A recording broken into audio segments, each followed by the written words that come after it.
Forecasts show it could be the strongest storm on record to ever hit Jamaica. Again, we have Fox Weather's Robert Ray, who starts us off tonight in St. Anne's Bay, Jamaica. And Robert, I think a lot of people woke up, they saw you, and they were saying, wait, I thought he was on the other side of the island. Can you walk us through what your day has been like and the people you have met so far in Jamaica?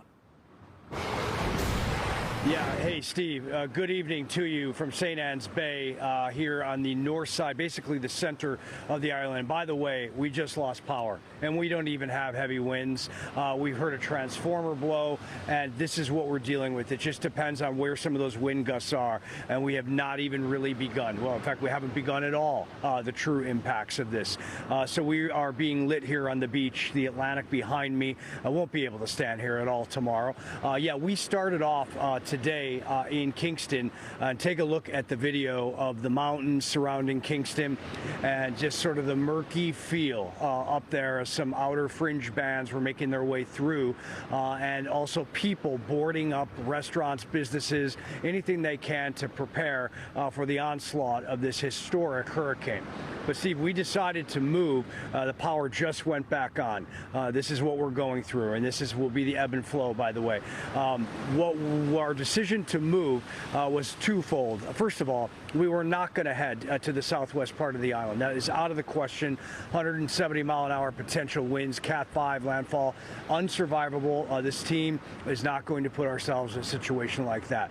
But we did come up the center of the island about 60 miles to here to St. Anne's Bay because as this hurricane treks across the island, makes that northeast cut, we are going to likely be in anywhere between Cat 3 and maybe even Cat 4 winds. We'll be in a fortified structure. I'm going to bring in Jared Maloney here, who is a meteorologist. Steve, you know him, but for our viewers that perhaps don't, Jared is based in New York City, a meteorologist, a field producer, and really kind of my ear out here as far as the science goes. We talked about this last night, Jared. It was a very difficult decision what we made today. Kind of give us quickly why we did it and what we're doing. So this entire island is going to be feeling some sort of impacts. The flooding impacts are going to be all over the place. The power outages are going to be across the entire island. We've talked about the storm surge on the southern side and the winds across the western side.